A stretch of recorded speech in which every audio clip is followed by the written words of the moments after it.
Hey, this is Danny from Scare Talk. Before we get into all the horror greatness, I gotta let you know about Anchor. Anchor is the host site that we use to record our podcast. Anchor will upload your podcast to Apple and Spotify and many other listening platforms.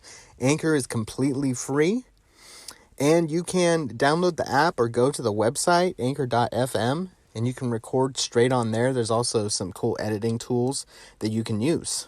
Did I mention that it's free? Yeah, so if you want to make a podcast, Anchor is the way to go. Go check it out. Now, for the spooky stuff.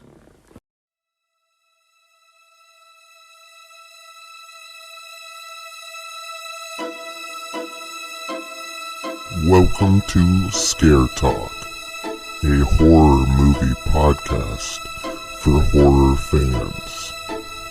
This podcast will cover horror movie reviews, ratings, and rankings. Now for your hosts, Danny and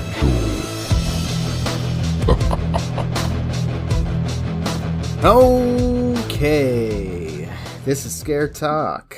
I am Danny, and I'm here with Jagged Joel. Hey guys, what's up? I'm jagged today. All right? Yeah, jagged like a chainsaw. All right, so we're back for yet another Texas Chainsaw Massacre review. Yep. We are getting through these. We're into the more modern films now. We're going to talk about the Texas Chainsaw Massacre remake from 2003. So, yeah. What do we got Can't believe here? it's almost been 20 years since that movie came out. Wow. Yeah, that's true. 19. That's crazy. Yeah, I'm feeling old now. That you said that. 20 I know. years, jeez. Yeah, we were in high school 20 years ago. Yeah. When it came out. Oh my gosh. All right. All right, who do we got? All right, so this one stars Jessica Biel. She was in Cellular, the Total Recall remake, The Illusionist, and most people would know her from Seventh Heaven. Oh, okay. She was in quite a few seasons of that. And then we've got Jonathan Tucker. He plays Morgan. He was in The Ruins, Hostage with Bruce Willis, which is probably one of my favorite Bruce Willis movies.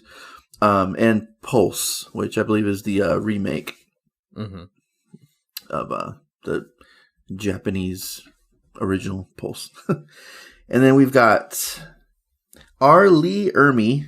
Yeah. He is Sheriff Hoyt, the scariest person in this movie.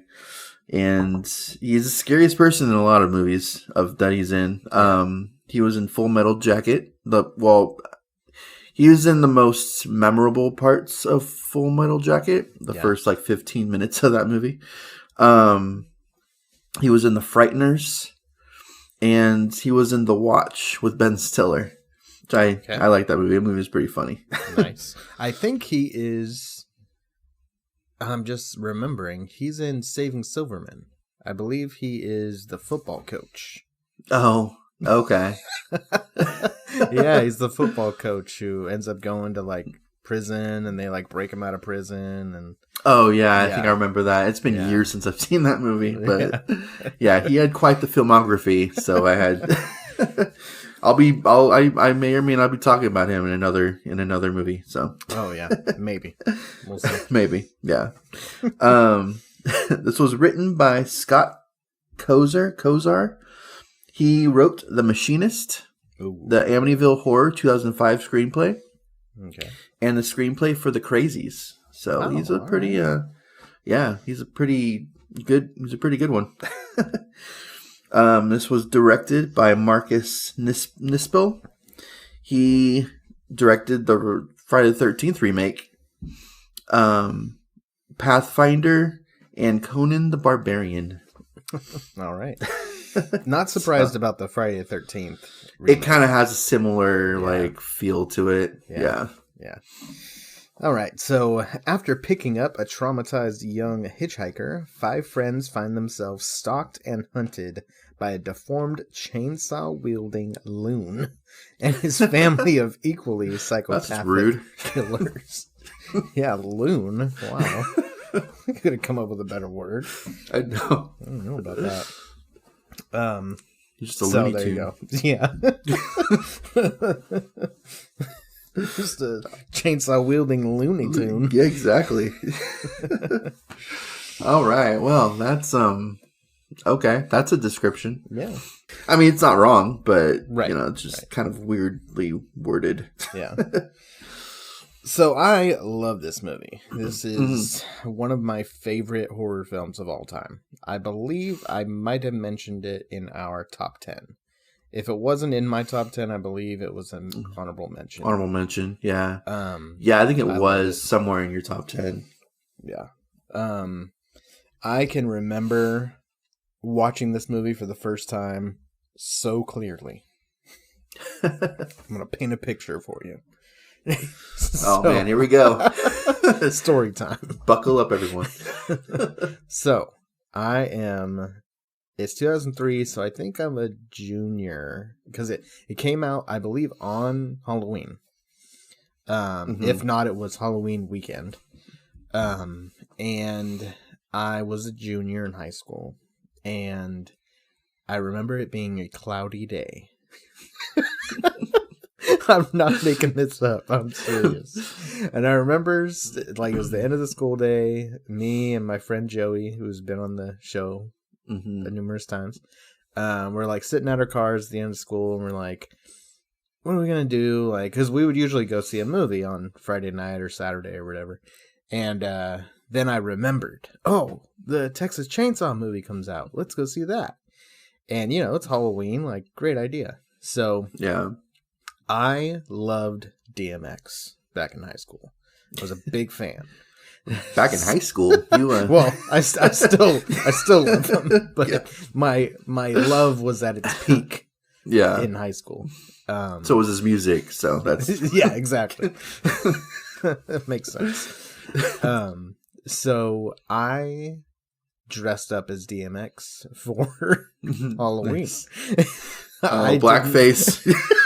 I didn't look anything like him, and I did not do that. There's no blackfacing, but I canceled. Careful. I did have an army jacket and army pants and nice. Timberland boots and stuff. So I did kind of go for it. And my friend Joey dressed up as Mike Bibby. Okay. If you don't know who that is, he was a Sacramento King. Yeah, Sacramento Kings point guard. Back when the Kings were good, back in the early 2000s.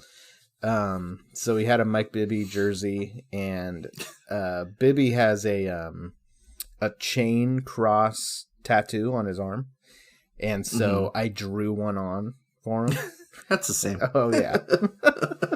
So I remember all that pretty clearly, and that has nothing to do with the movie. But you're painting a picture. You already said you're going to paint a picture. I'm getting you ready. This movie, this is probably the scariest experience that I've had in a theater to me. This one was disturbing. It was gritty, dark. I remember just feeling really anxious and just terrified while watching this one. And I can't think of another time when I've been to the theater where I've been this on edge since. So this one I'll always remember, probably because of that, and that's why these other memories have stuck with me. It's just, it really touched my heart. Oh man, it's a heartwarming movie.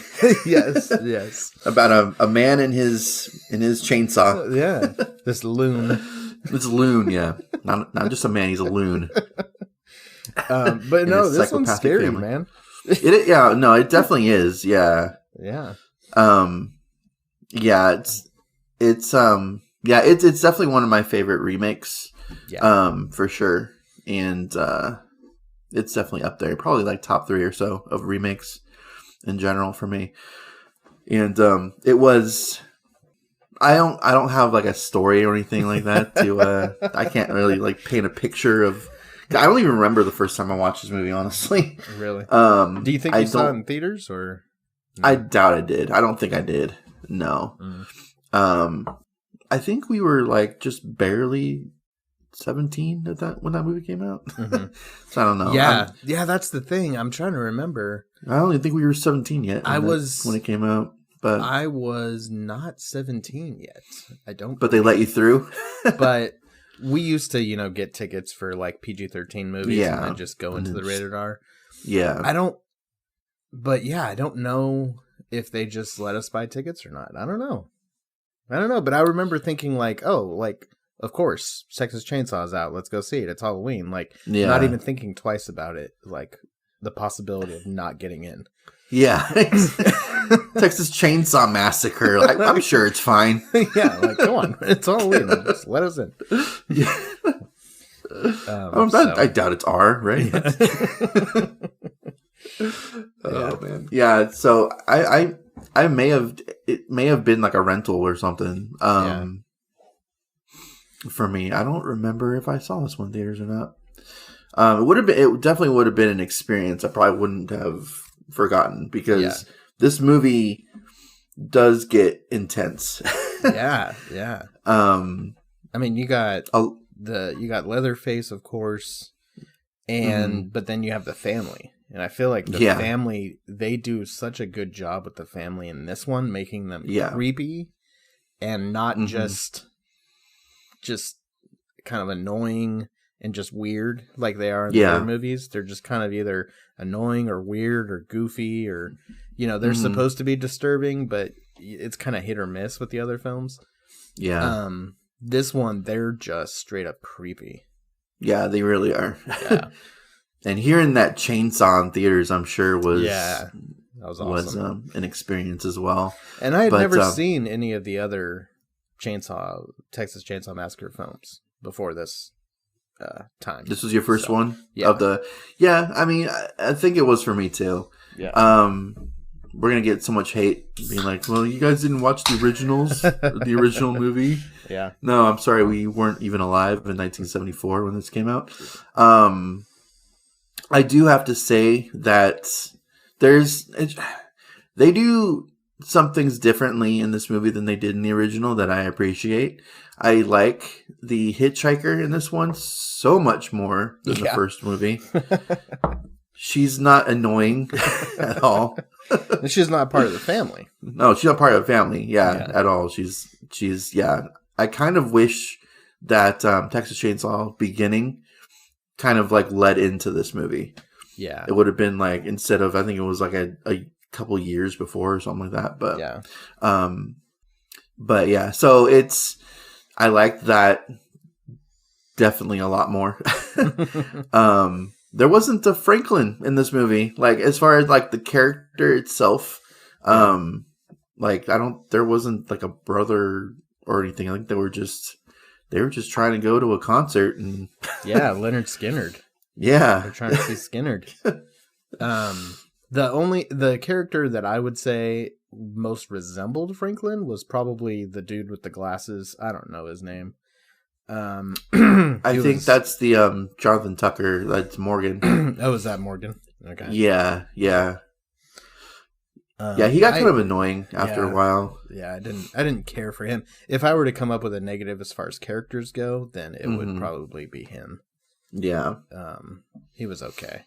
But that scene where he the sheriff tells him to reenact like what happened with the girl that shot herself.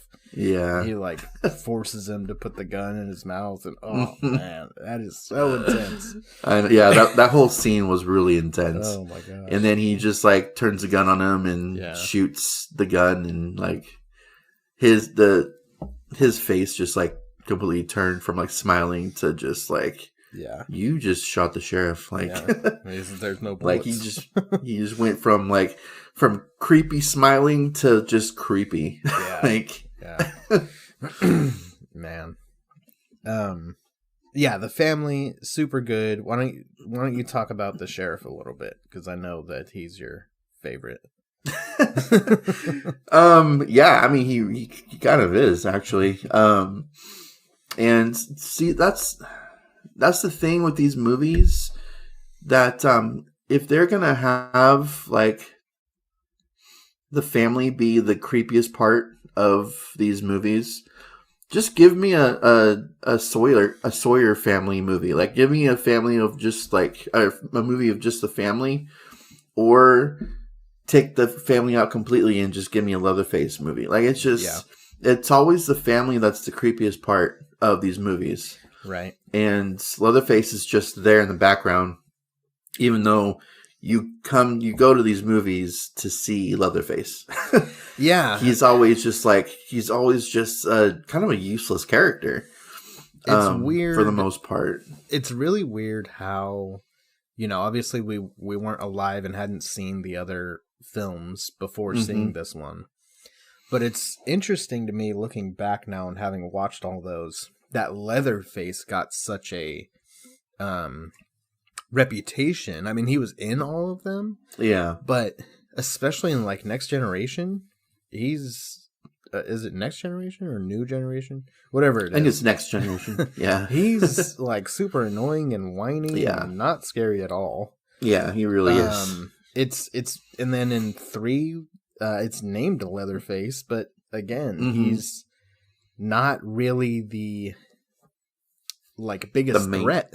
It's the family. Yeah. And so, he's a unique character because of the whole skin mask and the chainsaw.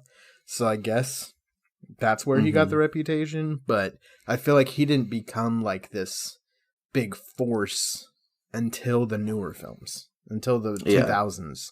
Then it was more focused on him. I feel like, yes, this one still had that family focus, especially with the sheriff. Yeah. But Leatherface was definitely more of a focus and more of a player in the movie than he had been in any of the other ones. Oh, yeah, he definitely is. He definitely is in it more. Yeah. And he uses his chainsaw more in this one than he does in the other ones. Yeah. But it's still, like, the sheriff is still the scariest person in this movie. Right. No, for sure. And it's just, like, I wouldn't mind, like, a Sawyer movie just about the family. Yeah. Maybe title it Sawyer and then a Texas Chainsaw story or something like that. Just to make people know that it's in the same family of Texas Chainsaw Massacre. Right. Because that would be interesting. I wouldn't mind a story of their backstory kind of thing. Right. At a certain point.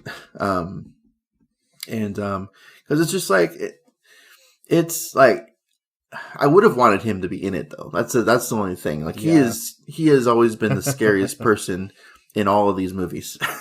Yeah. He's unfortunately dead, so that can't happen anymore. Yeah. But you can get Matthew McConaughey to do it. Yeah. He probably could at this point. Like he could probably pull off a creepy character. Reprise his role. Yeah. It's one of his first roles. Make it creepy this time though, instead of just weird. Oh man. So yeah, the Sheriff Hoyt. Yeah. He's intimidating. He is, yeah. He's got the badge. So he kind of already has that power factor over the rest of them. Yeah. And then there's someone who committed suicide in their van. Yeah. And they don't want to be held responsible for it, and then they get this cop who's just kind of off the wall kind of personality. And then he's accusing them of some things here and there, like slightly accusing them kind of in a roundabout way, not really like straight up saying that you killed them. You killed this girl, just kind of like asking questions. And then when he has them help him bag her up, like wrap her up with the plastic wrap and put her in the car. Oh, man. And it's just the intimidation that he was able to bring to that role is really what was scary. And it wasn't necessarily the threat of him, at first, of him like doing any sort of physical harm to these characters. It was more of the threat of... It was all mental. Yeah, it was all psychological. Yeah. And so that's good stuff. That is good stuff.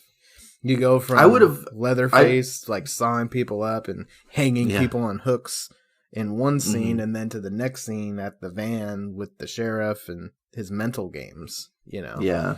It's like there's no break. You're Yeah, going I from know. slaughter to like one. psychological to a slasher. Like, just kept going. I would have left. Like at a certain point, like they kept having them either go from one place to the other, saying, "Oh, the sheriff will say," I forgot exactly what they were saying, but like just basically saying to meet the sheriff somewhere, Yeah. and it's like at this point, like, no, I'm done. I'm gonna I'll just go. drop her off here, and you Yeah. guys can deal Like with you it. guys don't seem to care, so why should I care? Like it's Yeah, for me, it'd be hard to know what to do in that in that situation. Yeah. I don't know. I wouldn't at first be like, oh, let's just drop her Yeah. off. But like after a while, it's like, okay, well, you Yeah. guys, we're just going in circles at this point. So Right. Yeah. Yeah, and this one definitely has some good gore, some good violence. It's not super over the top for this one compared to some of the future ones that we're going to talk about. yeah. I feel like it's just the right amount to make it seem almost real. You know, like it's not trying to go too far with the blood and gore, but it's like grounded. But you still see some of it. Yeah, you definitely do. Yeah, I would agree with that. It's I'm sure, I don't know what the consensus is from people that love the original, how they feel about this movie, because the original was it made it seem like it was more gory than it actually was, because you don't even see blood in that movie at all. Yeah.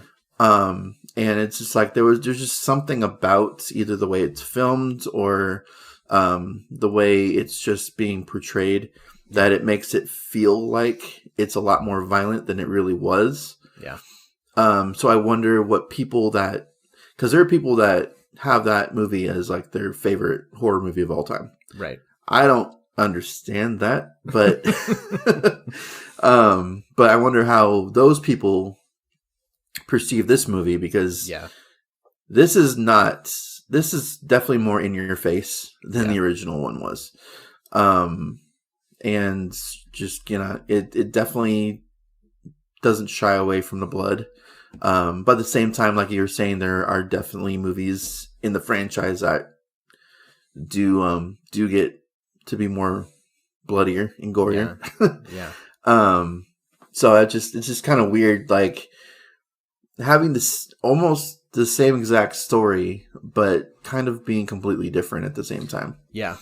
The the filming of the original is more like, some people have called it kind of more documentary style, and I can kind of get behind that a little bit.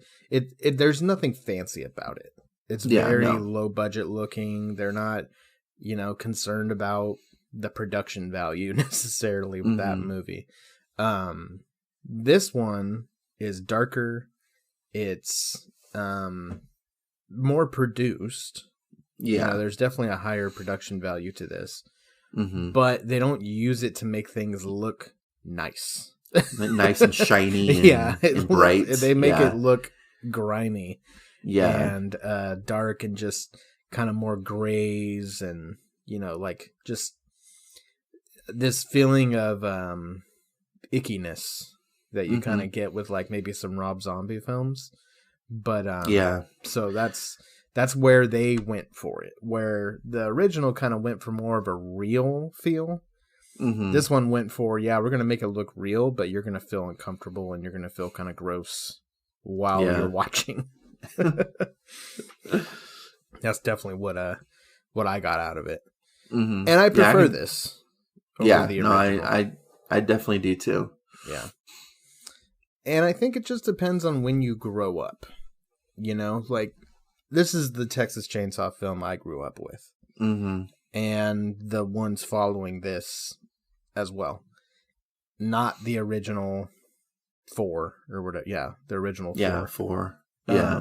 Didn't see those until just this last year or so. Yeah. The first time. So I don't know. Well, I feel like it just is 2 different times and 2 different styles of filmmaking, and I guess I prefer this style. Yeah. Yeah, I mean, it definitely is true. I mean, there was, 30 years in between there? Yeah. Between the original and this one. So, at least a generation of people have 2 different Texas Chainsaw Massacre movies, but are exactly pretty much the same, just different sort of editing, different production styles, different, there were definitely some differences to it. It's just, and I can see why people love the original one, especially if you grew up on that. Yeah. You maybe saw it in theaters or something, and it just blew you away, blew your mind, kind of thing. I get that for sure. Movies definitely have kind of evolved in a way. Mm-hmm. Some people would say devolved, but I right. think in a lot of ways, franchises have definitely been getting better with like the remakes and everything. There's definitely some bad remakes, but as far as violence and gore, acting, all of that has pretty much improved over the years, and this is definitely not an exception to that. Yeah, I think that they took the existing property and modernized it, and then put their own little stamp on it that you then get to see with The Beginning as well. It's very similarly made film. So, and The Beginning and this one are really the only 2 that kind of go together well. You have some of the same actors, some of the same characters. Well is the key word there. The other ones are supposed to go together, but they don't really go together. No, they don't. They go together in theory. But The Beginning and then this one are the only ones that have any sort of continuity and make sense to go together. Yeah. So, all right. So, some fun facts here. All right. So, what's his name? Andrew Brenarski, who is Leatherface. Oh, yeah. He heard from Michael Bay, or heard about this film being, pitched and greenlit by producer Michael Bay, and then at a Christmas party, he went and asked Michael Bay for the role. So, nice. There's that. Erica, you just asked for it, and he's like, all right. Yeah, I guess. I mean, if you're big, Leatherface is not. He doesn't have any speaking lines or anything. So if you look the part, then I can definitely see. Like, okay, yeah, fine, sure, you can be Leatherface. Like, can you run with a chainsaw? Like, can you have that appearance of just? I don't know. I have to see like what he actually looks like. Yeah, if you look him up, his face, like he's a good fit. Yeah. Okay. Erica Learson, she played Pepper in the movie. She's one of the many people that get killed.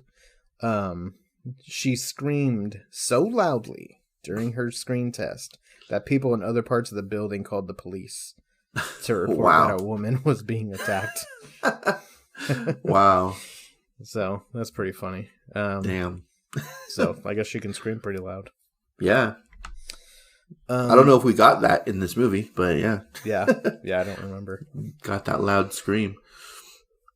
During the scream scene, that got you in the movie. Yeah. During the scene in the van, we kind of mentioned it where Morgan has to like put the gun in his mouth. So he does like vomit in that scene at one point. And in order to vomit, he actually forces the gun down his throat. Oh wow! In order to Jeez. vomit, like, for real. Yeah. So Wow, that was interesting. Really that into was his character. Yeah, yeah, exactly. You got to do it for real, man. You got to. Yeah. And it's like crying on cue. You got to throw up on cue. Yeah. Right. Let's see. So, Andrew Brenarski, the Leatherface, he ate brisket and white bread. That was like his diet in order to get his weight up to nearly 300 pounds. Wow. In order to play the role.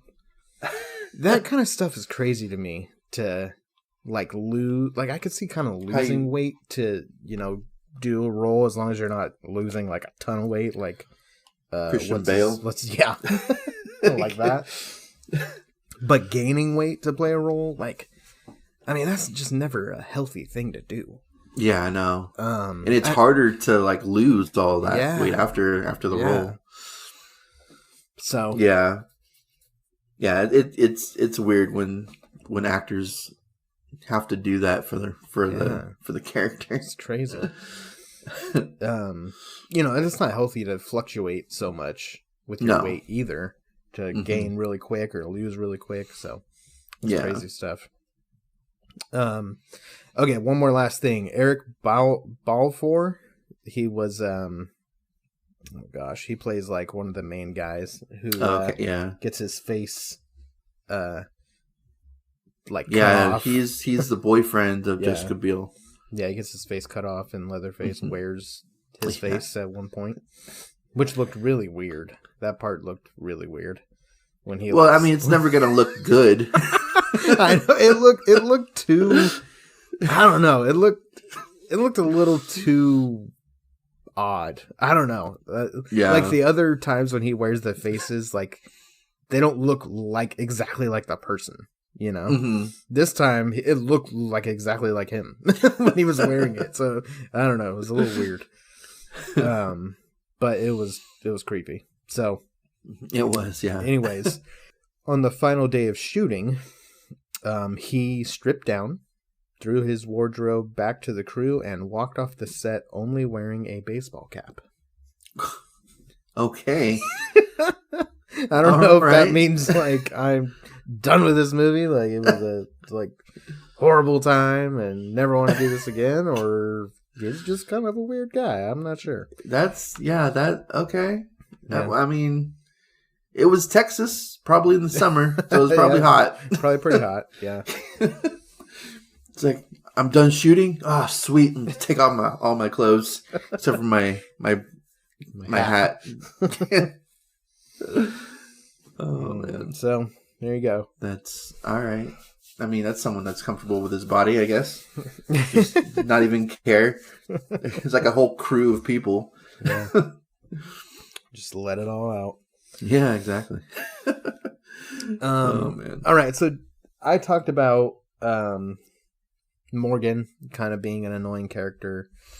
I think there are times when Jessica Biel's character could have escaped before she actually does. You know, it's one of those cliche, like, the final girl, like, making a bad decision here and there when she could have escaped, and then she doesn't, and then she gets taken, and, So there's some of that cliche stuff in this movie. Yeah.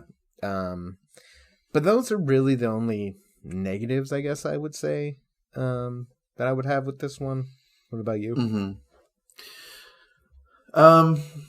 Yeah, I mean, I don't really have too many negative things to say. I mean, Morgan, he did get kind of annoying at certain points, but overall, like, the character, he did a pretty decent job with the character. Yeah.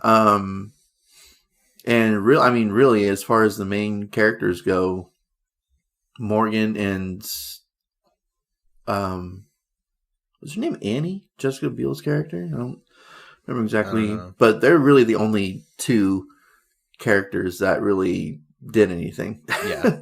Yeah. The boyfriend died pretty quick in the movie. He was the first one to go. I was surprised by that because he seemed like he was going to be one of the main characters throughout the whole movie.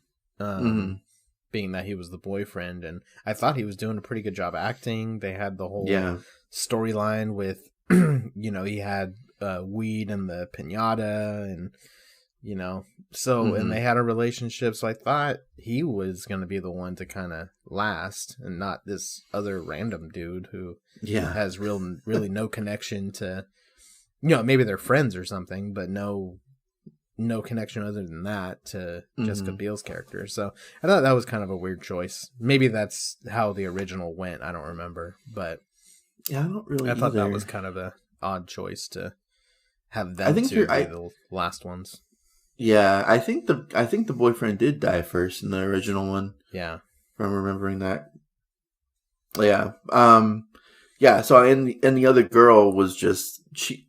I don't even remember really any scenes with her except for that one where Morgan has the gun in his mouth and the girls are like laying on the ground outside. Right. That was intense, man. Yeah, it was. I think at one point we see her like running from Leatherface through like those little clothespins. Yeah. Like that's how they used to dry clothes. Yeah. Was outside. But other than that, like I don't even remember anything about that character. So it was really only a couple characters in this movie that that you were kind of rooting for. But yeah, I mean, there's really nothing really about this that I would find negative. I think it's a really good movie. Yeah, and for me, not really liking this franchise all that much. For me to like a movie in this franchise is kind of a big deal for me because I just don't like these movies very much. It's not a very good franchise. Yeah. I think I gave the original a pretty good score. But I don't think we've given any of the other ones. We haven't gotten into the 80s for any of the other ones. This is the movie that always kind of gets me excited for a new Texas Chainsaw film. Yeah, because I always am like, okay, this can be done. Like they can make. It's been done before. They can do it again. They can make Leatherface scary. They can make the family creepy, and this like the grittiness. You can do it. You can do it, Hollywood. So it always gets me excited for a new one. Yeah. Yeah, definitely. Okay, so that's about it for positives and negatives, I think. Are you ready for a little rating? I think I am, yeah. All right. So what do you got for this one? So I'm going to give this one an 89. 89. Very nice. Almost an A. All Almost right. There. All right. So I'm going 87. Oh, wow. Okay. Yeah, just a little bit under, but it's really good. And I mean, it's a great slasher for what it is, you know? Everything that a Texas Chainsaw film can be, I think this is what it is. This is the gold standard in my mind. And so, yeah, I just don't think you can get much higher with a Texas Chainsaw film. Yeah, I mean, I don't know if you can get into those 90s and, you know, some of the greatest of all time. Yeah. You know, you're kind of limited just with what it's about, you know. So yeah, and the story, I mean, this story, I know it's a remake of the original, but like at this point, it's basically just about people, you know, driving through town, basically, and they end up stopping at this little town, and that's where Leatherface and his family are. It's like, it's a story that's been done a couple of times already before this movie even came out. Yeah, just a couple. Just a couple times. Yeah, and that's before like that's just within the first like 4 movies. Like that's what these movies are about. Yeah. So you can't really. The original was original for that. would say the original kind of started that, but yeah. I mean, what came first, that or the Hills of Eyes? I think this came before Hills of Eyes, because that's basically the same exact plot too. Right. Just in a different place. Just in a different place, and there's no chainsaw wielding loon or anything, but still cannibals. They're cannibals. Yeah. All right. Well, the next one will be The Beginning. Yes. Which came out just a few years after this one, and it's the prequel to this one. So we'll get to talk about that on the next episode and see what we think about that one. Oh yeah. All right. Well, that's it. This has been our episode on the Texas Chainsaw Massacre from 2003, and this has been Scare Talk. Sleep tight. Don't let Sheriff Hoyt fight. You're gonna say that one.